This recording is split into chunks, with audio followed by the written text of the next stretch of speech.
Ipagbabawal na simula bukas ang pagtitinda sa paligid ng Minor Basilica and National Shrine of Jesus Nazareno sa Quiapo. Kabilang yan sa mga paghahanda para sa traslasyon sa Biyernes. May unang balita live si Bam Alegre. Bam.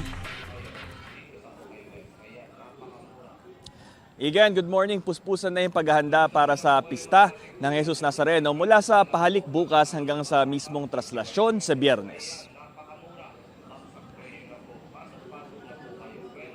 Nakahanda na steel barriers at mga tolda sa Quirino Grandstand. Bukas, Miyerkules, isasagawa sa hapon ang pabihis sa imahen ng Jesus Nazareno. Alas 7 ng gabi naman magsisimula ang pahalik.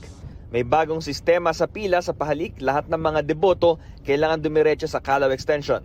Sarado kasi ang Katigbak Drive. Paraan daw ito para masigurong walang sasalubong sa andas at mas mabilis na makauusad ang prosesyon. Inihahanda na ng deboto na si Gestoni Remigio ang sarili para sa pista. Sabi niya mas maganda ang bagong sistema ng pila. Kailangan po malakas ang tawa natin para pahinga na tayo sa pagbubuhat ng Kailangan lagi tayong kondisyon.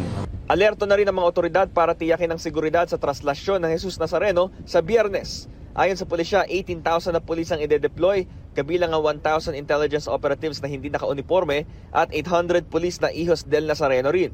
Sa Minor Basilica and National Shrine of Jesus Nazareno, nasabihan na rin ang mga vendor na hindi sila maaari magtinda simula bukas hanggang mismong traslasyon.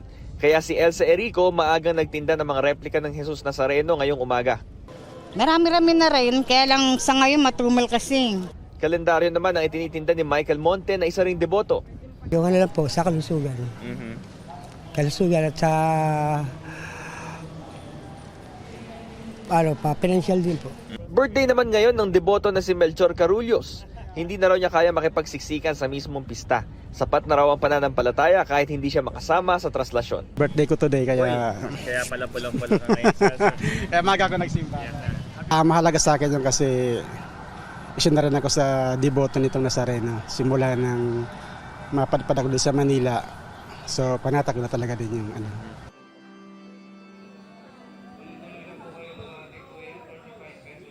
Iyan sa Biyernes, walang pasok sa Maynila sa mga paaralan at sa mga government office at magkakaroon din ng liquor at firecracker ban. Itong unang balita mula rito sa Quiapo Church, Bam Alegre para sa GMA Integrated News.